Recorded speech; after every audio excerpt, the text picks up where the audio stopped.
Assalamualaikum warahmatullahi wabarakatuh. Baik, kembali lagi bersama saya, Lukman Hakim. Kali ini kita akan membahas materi tentang pertemuan ke-11, yaitu keamanan web server ya. Jadi materi dari keamanan web server ini yaitu pembahasan bagaimana kita mengamankan sebuah web, dan tentunya di dalam sebuah web itu dibagi menjadi dua, yaitu ada namanya dari sisi server, kemudian yang keduanya adalah dari sisi klien. Baik, untuk lebih jelasnya mari kita mulai.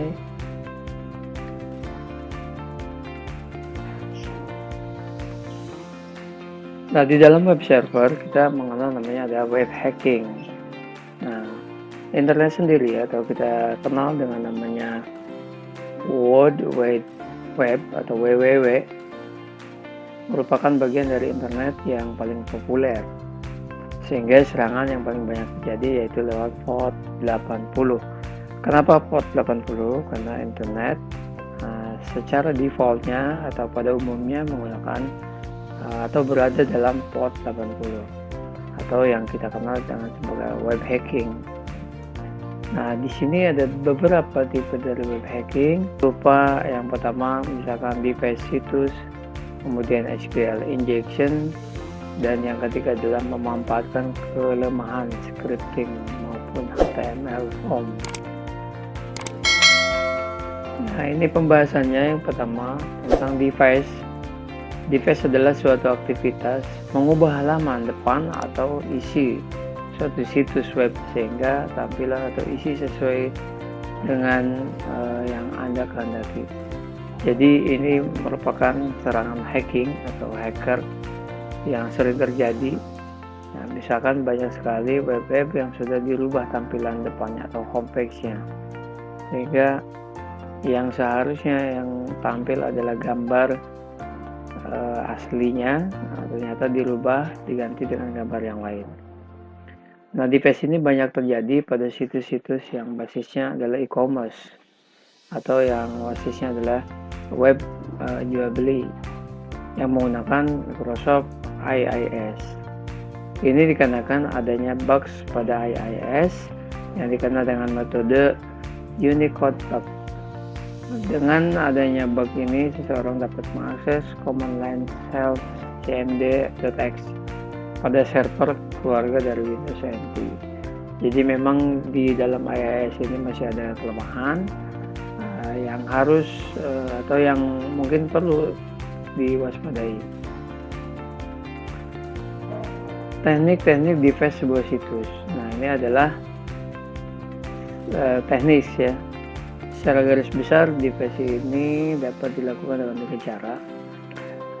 Secara umum, memasukkan input ilegal. Tujuannya adalah agar user terlempar keluar dari direktori Tata web server dan masuk ke root directory untuk kemudian menjalankan cmd.exe dan mengamati struktur direktori pada Windows NT server sasaran. Yang kedua adalah dengan TFTP atau Trivial File Transfer Protocol.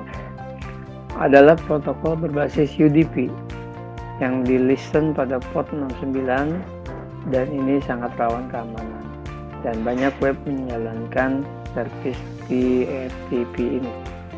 Dan yang ketiga adalah FTP dengan web yang telah diisi dengan bahan device. Setiap NT server memiliki file ftp.exe untuk melakukan FTP upload ataupun FTP download dari dan ke server itu sendiri. Netcat ini memungkinkan Anda membentuk port filter yang memungkinkan file transfer tanpa menggunakan FTP. Lebih jauh lagi, Netcat dapat digunakan untuk menghindari port filter pada kebanyakan firewall, men-spoof IP address sampai melakukan session hijacktion. Karena tadi IIS ini rentan dari device, bagaimana cara mengamankannya? Yang pertama adalah selalu mengupdate dengan service pack dan hotfix terbaru. Kemudian yang kedua, melindungi dengan firewall dan IDS atau Intrusion Detection System.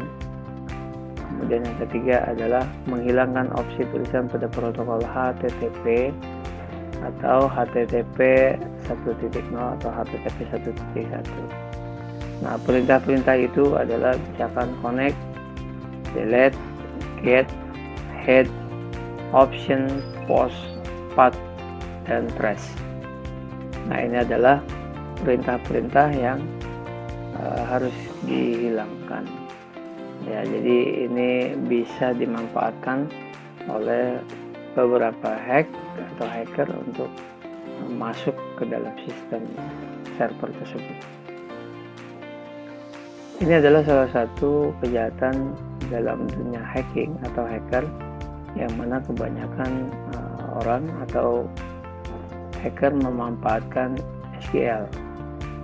SQL injection itu artinya adalah SQL atau Structured Query Language dan injection. SQL injection adalah merupakan gabungan dari kata SQL dan injection. SQL sendiri adalah bahasa pemrograman, yaitu Structured Query Language. Injection sendiri adalah memasukkan. Ya. Jadi seperti memasukkan kode yang masuk ke dalam SQL injection kita atau masuk ke dalam SQL. SQL injection attack merupakan salah satu teknik dalam melakukan hacking untuk menanggapi akses pada sistem database berbasis Microsoft SQL Server. Teknik ini memanfaatkan kelemahan dalam bahasa pemrograman biasanya ya, scripting pada SQL, dan mengolah sesuatu sistem database yang memungkinkan seseorang tanpa akun dapat masuk dan lolos verifikasi dari MySQL Server. Contoh misalkan dengan memasukkan karakter OR pada username dan password pada suatu situs. Untuk mengatasi hal ini, supaya orang tidak bisa masuk ke dalam SQL kita, yaitu dengan cara merubah karakter, yaitu hanya karakter tertentu yang boleh di-input. Dan yang kedua, jika terdeteksi adanya illegal karakter, langsung tolak permintaan. Dalam bahasa pemrograman, terutama dalam bahasa web, itu kita kenal dengan nama JavaScript atau client-side scripting. Nah, ini bahasa scripting yang paling populer, yang paling banyak digunakan baik oleh browser, internet, Mozilla, kemudian Firefox, Netscape, Chrome, dan lain sebagainya. Nah, ini biasanya menggunakan sintaks dalam bahasa pemrograman C++ atau Java. Contohnya misalkan JavaScript, contohnya adalah misalkan JavaScript client-side VBScript. Adapun scripting language di sisi server, misalkan dengan bahasa pemrograman PHP, JSP, dan PHP. Setiap HTML form harus menggunakan salah satu metode pengisian formulir, yaitu dia biasa dengan menggunakan metode get dan juga menggunakan metode post. Melalui kedua HTTP ini, get dan post, parameter disampaikan ke aplikasi di sisi server. Masih kelanjutannya, masalah dengan menggunakan get, variabel yang digunakan akan terlihat pada kotak URL yang memungkinkan pengunjung langsung memasukkan karakter pada form proses. Selain juga, perintah get dibatasi oleh string panjang 2047 karakter. Variabel juga dapat diambil dengan request dan query string. Post bisa digunakan untuk mengirimkan data dalam jumlah besar ke aplikasi di sisi server, sehingga tidak menggunakan URL query string yang terbatas. Post juga lebih aman sebab variabel tidak terlihat oleh pengunjung, sehingga lebih sulit dimainkan lewat perubahan nama variabel. Namun variabel tetap dapat diambil dengan cara request form. Nah, jadi ada perintah dalam web itu namanya get dan post. Bedanya kalau get itu dia akan menampilkan dalam URL isi dari get yang kita minta. Tapi kalau untuk post dia menghide atau tidak menampilkan dalam URL. Tapi itu bukan berarti aman, karena bisa diambil juga dengan cara replace form. Nah, untuk mencari informasi mengenai web server menggunakan Google, memasukkan keywordnya dan memodifikasi berbagai bentuk, karena Google akan mencari semua URL dalam sebuah situs. Contoh, dia menggunakan kata kayaknya all in URL. Nah, all in URL ini misalkan all in URL